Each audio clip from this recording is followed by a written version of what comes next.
Hey folks, I'm Steve Butler. Woodworkers are notorious for saving those offcuts. Today, we're going to use some of my saved treasures. From the offcut bin to the kitchen table. Come see what we're building here in the garage.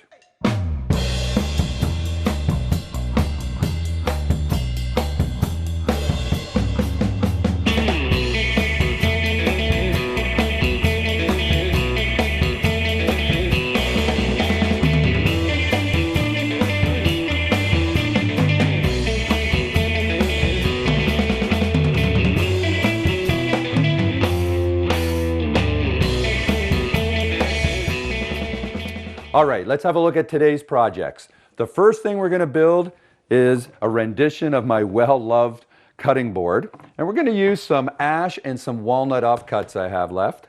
Second thing, we're going to make some salad tongs. Now these ones were made out of cherry. We're going to make ours out of maple. And then third, we're going to make some chopsticks. And we're going to use a jig I made, and I'll show you how to do that. First thing we need to do is go to the table saw and cut our pieces to size. Yeah, this project came about a while back. I was asked to make a cutting board as a housewarming gift for friends of ours. So, like most woodworkers, I have saved a lot of offcuts over the years. And I just went to that bin and I took out some strips of hardwood I had and I put them together in a pattern I thought was pleasing and created a cutting board for them. So I just thought, along with some other things, it would be a great project for the show.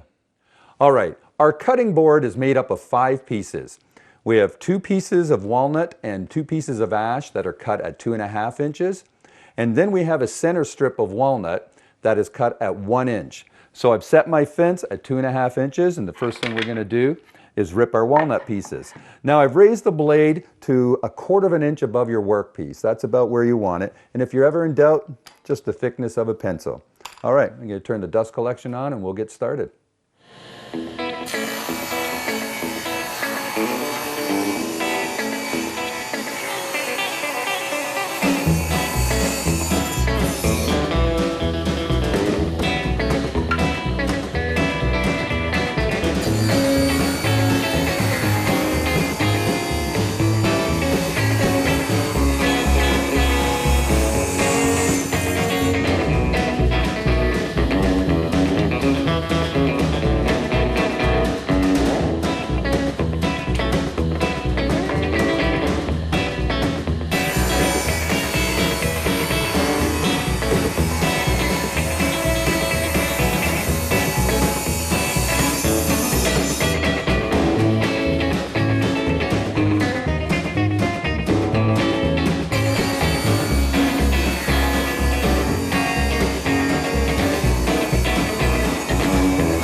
All right, there we go. Now I'm just going to set the fence to 1 inch and cut that center strip of walnut. Yeah, I have a template I use now to trace out the pattern because I make a lot of these. You can laminate them like I did here, or you can make them out of small pieces of wood, solid wood, and use them as cheese trays. All right, I've set our fence to 1 inch, and we're just going to go ahead and rip that walnut strip, which will be the center portion of our cutting board. Make sure you're wearing safety glasses, some hearing protection. I'm doing a lot of talking, but when appropriate, wear a dust mask. All right, let's get started.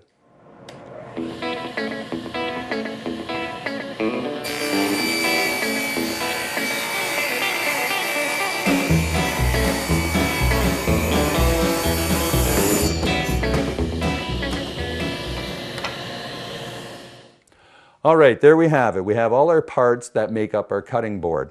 Now this is hardwood, so the sawn edge doesn't always close up properly when it comes time to clamping and gluing. There's a little bit of a gap. So I'm just going to take a pass over my benchtop joiner just to clean these up. All right, I've set up my 6-inch benchtop joiner. Now we're only using 3/4 inch thick stock, so I've moved the fence inward to expose less blade. It's only dangerous if you don't. I've set it to take a 32nd of an inch off. We're just taking a light pass. We just want to close up these gaps of our boards. Now, we have it clamped down, safety glasses, hearing protection. You also want to make sure, and at first it can be difficult to figure out. So do some test cuts, but we're trying to figure out the grain direction. We want a nice smooth cut. You think of it as patting a cat. When you pat a cat, you pat a cat from the head to the tail. The fur is nice and smooth. You go in the other direction, it stands up and it's rough. Okay, put our dust collection on. Let's get started.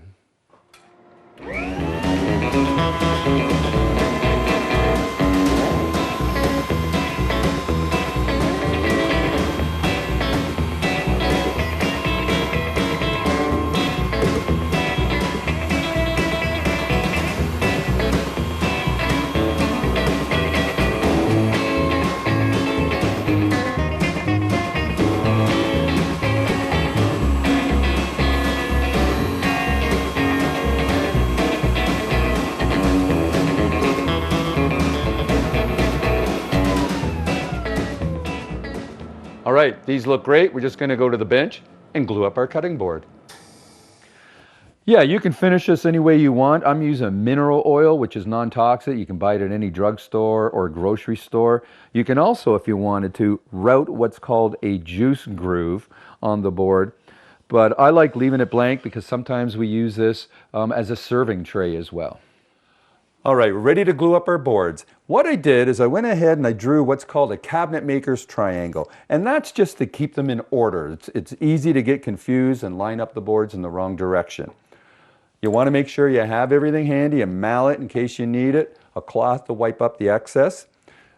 I'm just going to go ahead, flip the boards up, and run a bead of glue along the edge. Now, you don't need a lot of glue, but you don't want to starve the joint, but you want to make sure you don't put too much on. You're just going to spend that time cleaning it up. So I'm just going to put a bead of glue along the top edge. Some people use a brush, a card to wipe the glue all over the edge.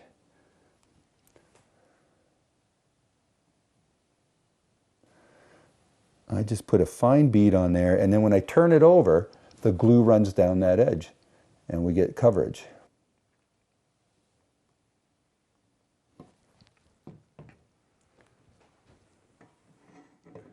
All right, let's turn these over.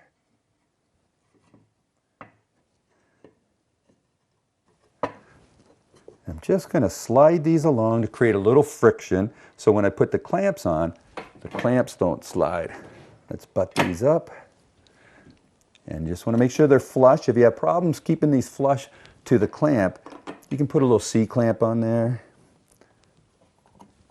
Just want to make sure they're not proud. We're going to sand these up afterwards.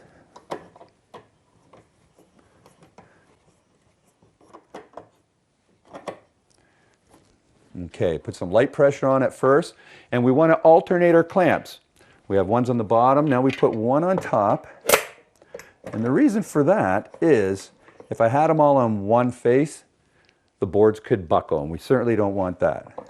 These clamps are also aluminum. If they were steel, I'd have some pads underneath there because the moisture in the glue reacts with the steel and sometimes can stain the wood.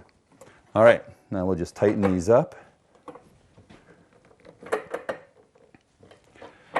That's what we're looking for. You want to see some squeeze out. You want evidence that the glue is covering and doing its job. Okay, now I didn't cut these boards to length, and the reason for that is the cutting board we're making has a slight curve to it, so we'll end up going to the bandsaw to cut that curve. We're just going to let this cure. While we're doing that, let's go start our salad tongs. Yeah, these tongs have quite a wide curve on them, so the blanks I used were really thick. You could use narrower ones and just have a shallow scoop for the spoon and just a straight handle. All right, let me show you what I did. Now, I have some cardboard templates that I use for the salad tongs. And what I did is I just took the template and I just traced it on the edge of my maple blank. And that's what we're going to cut out first. If you don't want to make templates like that, you can simply print them out, draw it on paper, print them out, cut it, and then use some spray adhesive and glue them right to the block. So, all right. Same rule follows as on the table saw. I've set the blade so that it's just the thickness of a pencil, 1/4 of an inch above the workpiece. No sense exposing more blade than necessary.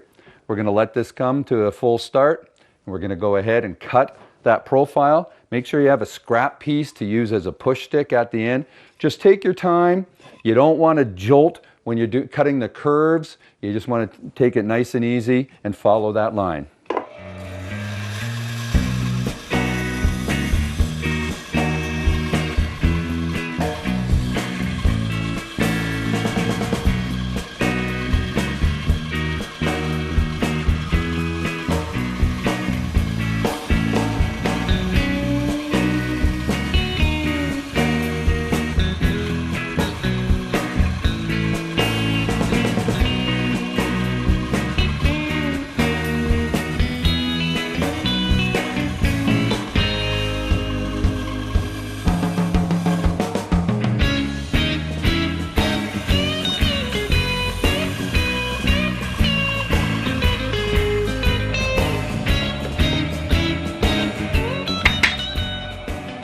There we go. That looks great.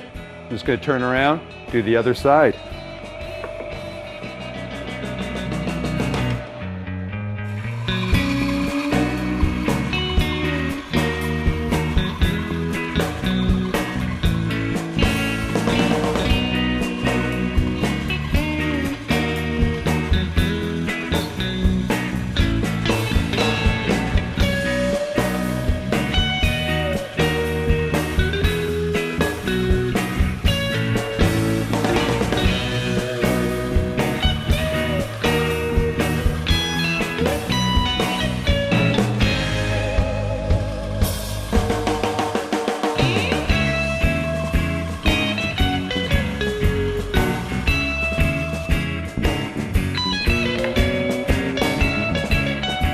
All right, there we go. We have the profile to our one salad tong. I'm just going to go ahead and do the other blank. All right, let me show you what I did. After I cut both profiles, and this is why it's important to keep those offcuts and keep them in one piece, I went ahead and I taped one offcut onto the profile, and then I drew the pattern. And why this is important is this gives us a flat, sturdy surface so that we can run this through the bandsaw. If we didn't have that, this would be bouncing all over the place, and that's dangerous. Now I've lowered our blade, and I'm just going to go ahead and cut this profile out on our flat surface, and then do the same thing to our other salad tong. Again, make sure you have a scrap piece just to use as a sacrificial stick when you come near the end. I'm just going to get rid of some excess first.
All right, there we go. You can see how that's coming together. I'm just going to go cut our other piece, and then we'll go to the sander and final shape them.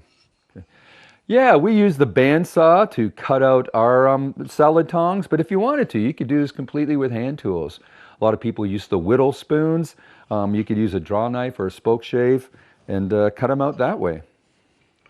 All right, these look great. What I did is I went ahead and installed an 80 grit sanding belt on our sander, and that is going to help us final shape our tongs. And then I'll just sand them smooth by hand. Here's a tip for you. To clean off the sanding belt, because they get really gummed up, especially if you're using pine. A lot of pine pitch sticks to it. And you use these sanding belts to clean them up. They're made out of a product called crepe rubber. Well, soles of shoes are made out of the same thing. Not all of them. You have to look for it. I'll go to thrift stores, discount stores, and I'll find an old pair of boot or shoes that are made out of crepe rubber, and I'll buy them. I buy them for $1, $5, a lot cheaper than the crepe block itself. And I'll just take the soles off, and I use that to clean my sander. All right, let's get started.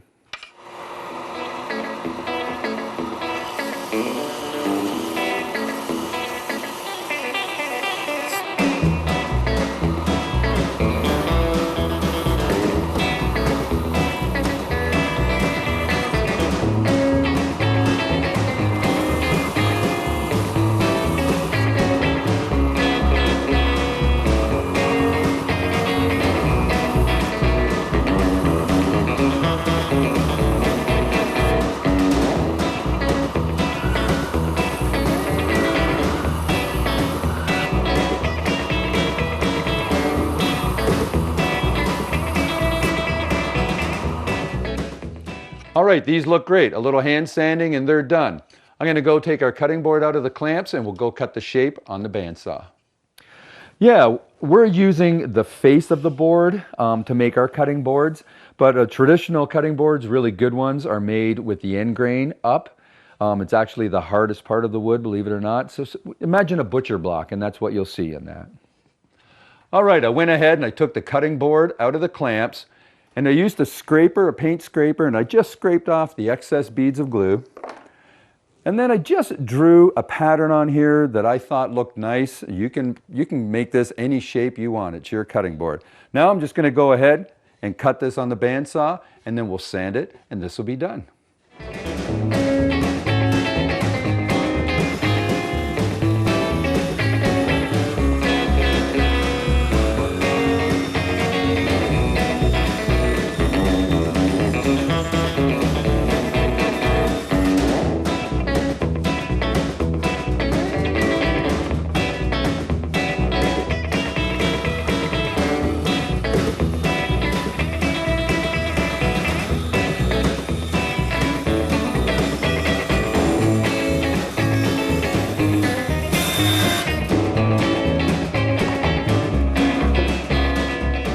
All right, you can see how that's taken shape. I've cut our ends. Now I'm just going to cut lengthwise and save these little pieces.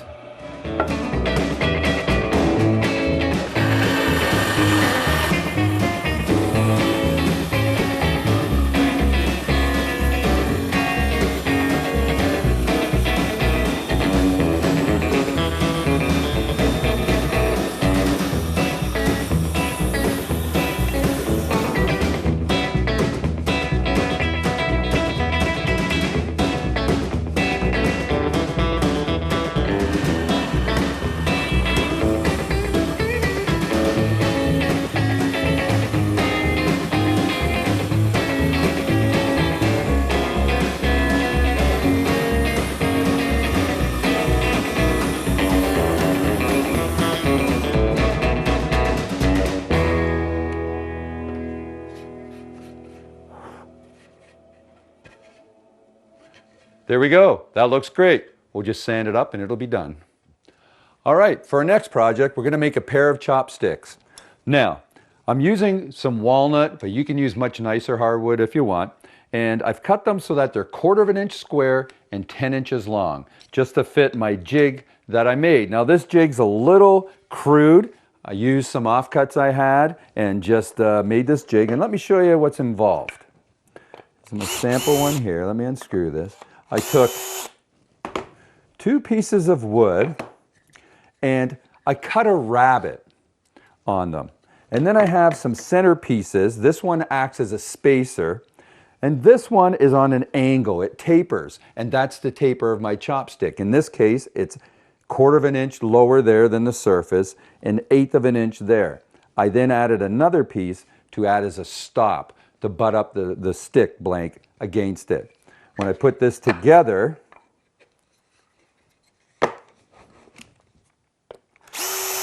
what it does is creates a space that's perfect for my block plane. Now, I'm using a block plane. If you're using a different plane, you might want to make this jig a little wider.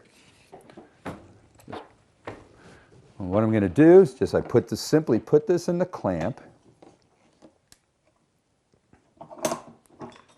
Take our blank, fit it in here. Now the back end is perfectly flush up against our stop block, and just take our shavings. I'm set at a pretty fine shaving, and we just keep cutting until we get our taper.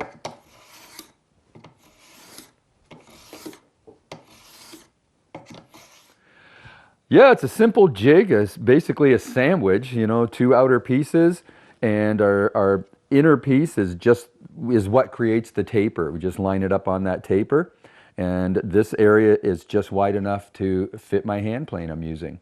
So you can make yours to fit any plane that you're comfortable using.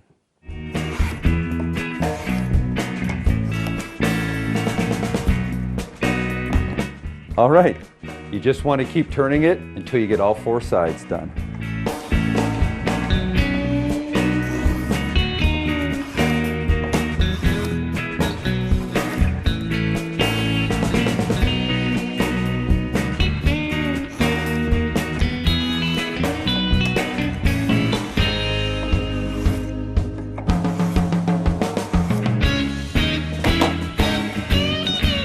All right, that looks great. There we have a chopstick. Just going to go ahead, do a second one, give these a light sand, and we're finished.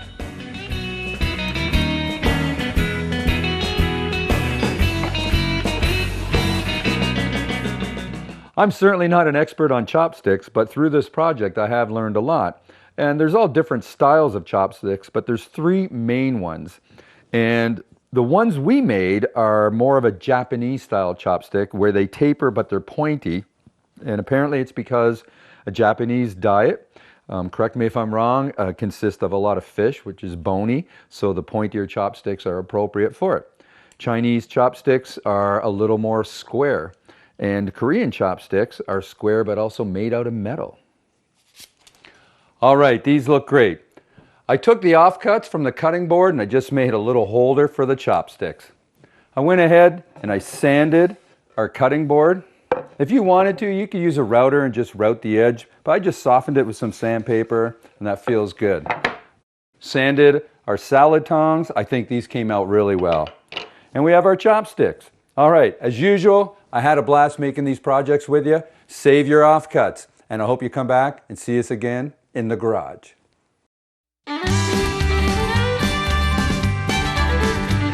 Said, hey, how are you? It's been a long, long time. I just found your number, thought I'd drop you a line. You know I've been out on this road such a long, long time. Just wanted to let you know I'm doing just fine. But hey, I'm doing fine out here on the road. As long as I have friends to call, I'm never alone. Folks wonder how to take off. Hey! Hey! Oh man.